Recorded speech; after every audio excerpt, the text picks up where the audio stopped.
金正恩站在朝鲜最神秘的地方劳动党总部，看着眼前的公文包，陷入了沉思。这个按钮按下去，是不是朝鲜半岛就能实现和平了？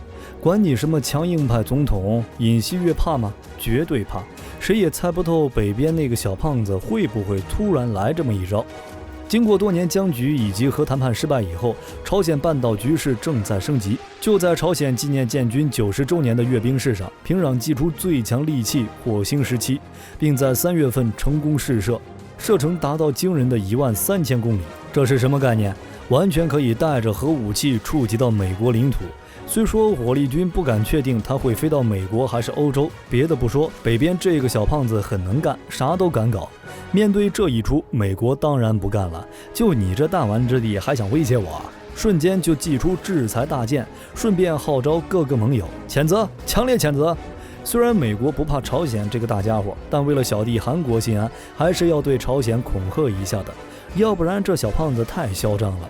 面对大佬美国的恐吓，金正恩默默梳理一下头发，表示我们将继续采取措施，以最快的节奏加强和发展我国的核武器。握在手里的大宝剑才是真正的大宝剑，我可以不用，但我手里必须得有。前2年的一场联合国大会成了一个嘴炮场，火箭男与老糊涂隔空对骂，霎时间摧毁朝鲜与太平洋核试验的言论成为引起众人哗然的焦点。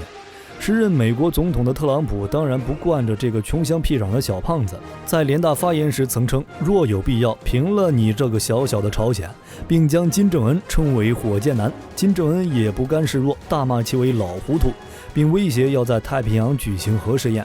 在愈演愈烈的东亚格局中，朝鲜半岛统一似乎逐渐成为奢望。如何解决如何正确解决朝鲜核问题以及朝鲜军事对峙，成为了美国与韩国的当务之急。虽然美国也想对金正恩说交枪不杀，但金正恩完全是有米不进。大家好，我是火力军，今天就来讲一下朝鲜半岛的和平时代。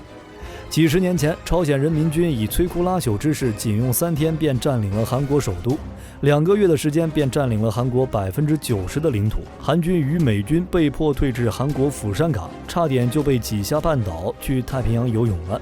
这场战争一打就是3年多，好不容易换来几十年的和平时代，谁成想近些年朝鲜半岛再次变得剑拔弩张，甚至已经从对峙变成对抗。从近些年的一些报道中来看，朝鲜已经开通一系列战时措施，各地也都是摩拳擦掌，积极备战。为了应对北边不稳定因素，韩国自然不会坐以待毙，同样强化备战，军事部署也在加快进行。面对这个不安分的邻居，日本更是早早的便开始撤离在韩国的侨民。这朝鲜与韩国自从几十年前的战争以来，一直都不对付，双方一直想方设法的给对方搞点破坏。1967年正是美国陷入越战泥沼最深的一年，美国国内反抗游行此起彼伏，厌战情绪高涨。恰巧这一年，韩国总统朴正熙用了一些见不得人的手段，在选举中再次获选，引起韩国国内人们强烈不满。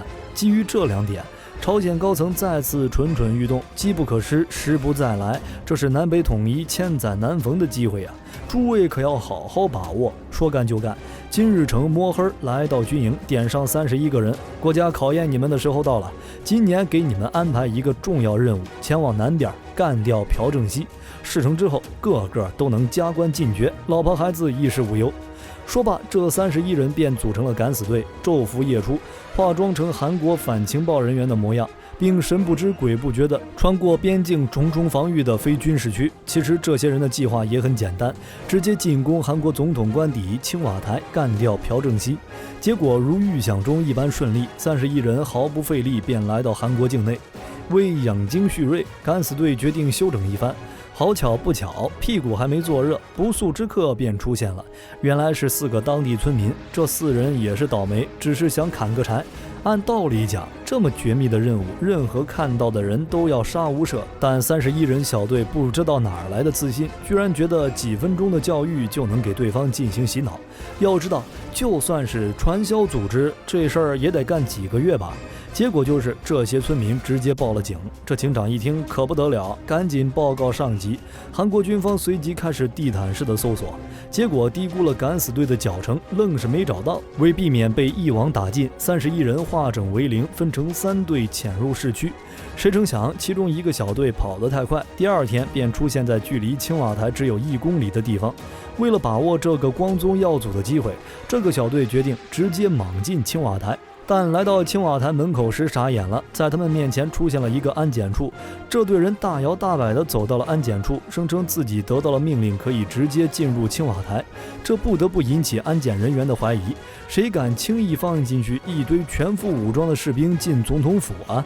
最后引来案件负责人亲自盘问。要知道这俩地区分裂状态已经持续10来年了，直接问你们喜欢哪位明星啊，喜欢听什么歌呀，喜欢听什么广播呀，问着问着就露馅了。当然也有记载，这队人因为穿着朝鲜军队的黑胶鞋而暴露的，结果就是刺杀计划就此完全失败。面对朝鲜的刺杀，以希特勒、拿破仑为偶像的朴正熙以牙还牙的铁血手腕，向来是其政治标签。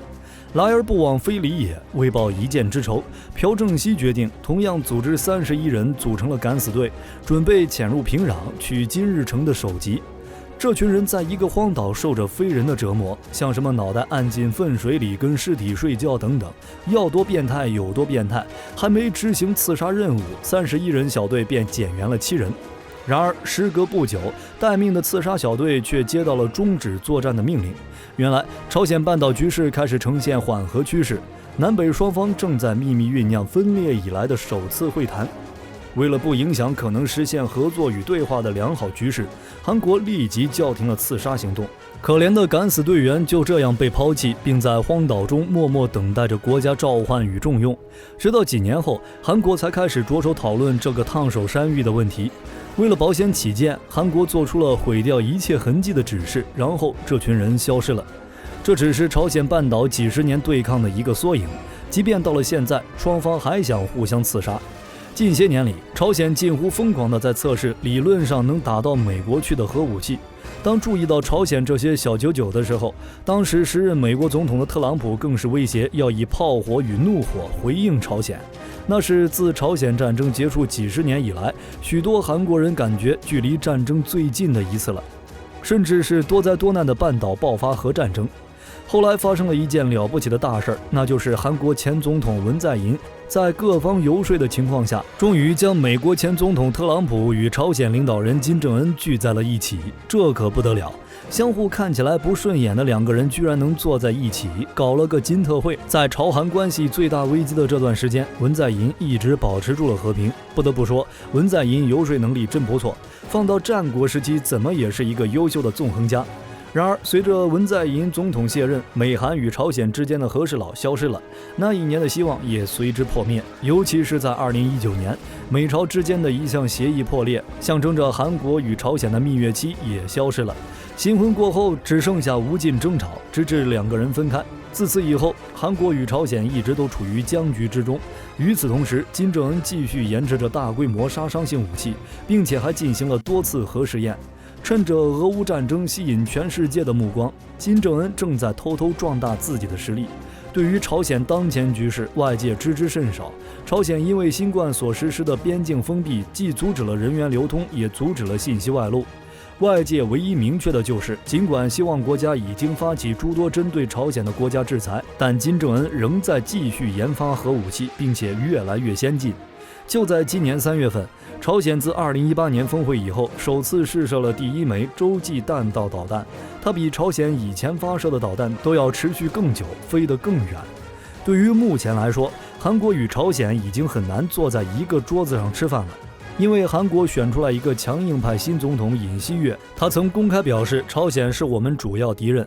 对于金正恩军事升级，我们大韩民国能做到的就是要比他还硬。只要朝鲜认真对待核问题的时候，我可以考虑给金正恩一个改过自新的机会，否则免谈。但就目前而言，绝大多数的专家普遍认为，金正恩放弃手中大宝剑的概率几乎为零。这一点，朝鲜早在乌俄战争之前便得出了这一结论。而乌克兰的处境增加，凸显了放弃核武器是多么危险的事情。在竞选总统期间，尹锡悦甚至表示，如果有迹象表明朝鲜即将发动袭击，那么韩国将进行先发制人的打击，摧毁朝鲜核武器。其实这长久以来都是韩国国防战略的一部分，但却很少有人会大声说出来，因为此言一出，金正恩必定强硬回击。果不其然，金正恩为了彰显其力量，在平壤街头展示了一系列导弹。身穿白色军装的金正恩还发出强烈警告，任何威胁朝鲜的敌对势力都将不复存在。朝鲜一直都在研制一系列短程导弹，此前还暗示这些导弹可以用来携带战术核武器，也就是说可以在常规战争中对抗韩国的导弹。威胁之语不再遮掩。韩国人对于核战争的空军早就流露在影视作品与媒体报道等诸多方面，例如韩国所拍摄的《铁雨》，朝鲜局势突变，政变发生，朝鲜半岛站在了核战争的边缘。电影涉及了南北对峙、朝核问题以及美国、日本和国内3个强国之间的角力。对于韩国来说，朝鲜半岛危机就是一把悬在头顶的剑，尤其是在去年朝鲜多次发射导弹后，朝鲜核武器已经成为全球政治中重要急需解决的议题。不仅仅是在电影中，在韩国媒体上，对于朝鲜半岛核战争这个字眼同样是毫不避讳。根据小查显示，42%的韩国年轻人认为半岛有可能会发生核战争。同时，避难应急背包、急救箱、防毒面具等避难应急用品也在韩国网上热卖，那种深深的战争焦虑显而易见。此前还有政客呼吁韩国前总统朴槿惠对朝鲜领导人继续进行暗杀斩首行动，必须抢在朝鲜发生核战争前先下手为强。毕竟朝鲜军方多次表示，几分钟就足以让美军驻韩国基地和青瓦台在内的邪恶巢穴化为焦土。这种威胁就像狼来了一样，谁也不知会不会谣言成真。韩国人嘴上说不怕，但内心还是有恐惧的，毕竟自己北方的邻居是一个完全没有理智的国家，什么都可以做出。假如朝鲜半岛真的爆发核战争，首尔平民伤亡数量将会是朝鲜战争时韩国伤亡人数的5倍。那么金正恩真的失去理智，按下核按钮，启动核战争，首当其冲的韩国会变成什么样子呢？不仅韩国人自己关心，全世界同样关心这个问题。首先，对于韩国来说，或者应该说对于大多数现代化国家来说，在战争阴影下都是十分脆弱。看看乌克兰战场就知道了，那些被打得4分5裂的城市，不知道多少年才能重建起来；那些被炮灰摧残变成焦土的庄稼，不知道要多久才能重新焕发生机。毕竟一个大城市连停电都难以忍受，更别说发生战争、核战争了。有学者担心，如果朝鲜率先发动核战争，韩国核电设备遭受攻击，将会导致5、6个切尔诺贝利事故那样的灾难。毕竟韩国电力设施核电比例高达30%，目前已有25座核电站正在运行，5座正在建设，6座正在规划。如果对比韩国国土面积，韩国可以轻轻松松拿下世界单位面积国土上核电站数量最多的吉尼斯纪录。这也就意味着韩国在核战阴影下极其脆弱，而与之相邻的中俄日同样是极其危险。韩国也有电影《潘多拉》来展示核电泄露后的灾难，所以总统文在寅在当选后的首要议题就是弃核，取消新建计划，现有核电站也不再延期。若是朝鲜与韩国开战，结局又会是怎样的呢？朝鲜现役有110万军人，70%派驻在平壤与非军事区间，后备役高达60万。朝鲜持续性的核试验以及导弹试射，增加了美国先发制人的可能性。如果金正恩认为战争来临，可能会直接开战。在开战几小时之内，朝鲜炮弹、导弹将狂轰乱炸，首尔将成为主要目标。导弹将在5分钟之内抵达首尔。初步估计，战争爆发第1天就有可能有64000人丧生。金正恩可能会采用与朝鲜战争一样的策略，部队向南推进，迫使首尔接受半岛统一，归属朝鲜控制。冲突爆发第1个星期，美国将会全力调动空中打击能力，尽可能阻止金正恩南下。同时，重型武器也会开始到达。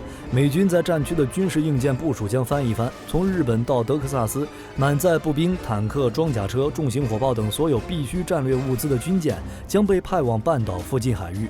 美国在朝鲜半岛准备好所有这些军事物资和装备，可能最长需要3个星期。届时将成为军事冲突的决定性的转折点。朝鲜发动战争所需的物资，比如武器弹药、食品、燃料等等，可能只够坚持2到3个星期。这样，朝鲜的计划一定是短期内达到所有目标。一旦在半岛地区完成军力部署，美国的任务是击退朝鲜军队，但这难度很大，因为现在朝鲜军队的规模与1950年代相比强大了11倍。即便如此，战争中谁将获胜毫无疑问。问题是，一旦朝鲜军队在美国打击下开始崩溃，事态可能会演变成灾难性的，军事冲突可能会发展成为核冲突。因为韩国全国人口共5000万，大首尔地区就有2400万，将近一半。如此集中的人口密度，也让韩国人在战争假设中不寒而栗，这会让朝鲜核打击的伤亡增多。一旦朝鲜对首尔进行核打击，这2400万人中将死亡78.3万，受伤277.8万人，总计伤亡350余万人。而据统计，在1950年到1953年的朝鲜战争中，韩国人的伤亡人数总计才60余万。也就是说，假如朝鲜发动战争对首尔痛下杀手进行核打击，仅首尔这一个城市伤亡人数就将是朝鲜战争中韩国全国伤亡人数的5倍多。虽然最后美国与韩国一定可以赢得战争，但战争所带来的代价也是巨大的，不仅仅包括战争死伤人数，还包括战后的朝鲜半岛所遗留的问题。开闸放2000万朝鲜难民，韩国分分钟崩溃。就首尔、釜山脆弱的就业、教育、医疗、交通和治安，自己过得都捉襟见肘，不等熬完阵痛就已经嗝屁了。就首尔、釜山那脆弱的就业、教育、医疗、交通和治安，自己能过明白已经不易了。南方人口密度急剧上升，且南北收入水平的差距将成为社会动荡的一大导火索。为维持半岛稳定，推动南北统一，韩国将不得不给予经济落后且极度失衡的北朝地区大量的资金及技术支持，通过大规模输血确保北朝地区的经济重建与民生发展，这将给其带来极大的经济压力。参考柏林墙倒塌时，西德花费了1.9万亿美元用于输血东德，以推动德国统一。当时德国人均 GDP 为东德的3倍，如今朝鲜仅为韩国的5%，难以想象需要付出多大的代价才能够实现半岛一体。总之，统一不仅需要大量金钱，还会经历长期的痛苦过程。朝鲜极其落后的经济将使韩国在统一过程中付出巨大代价。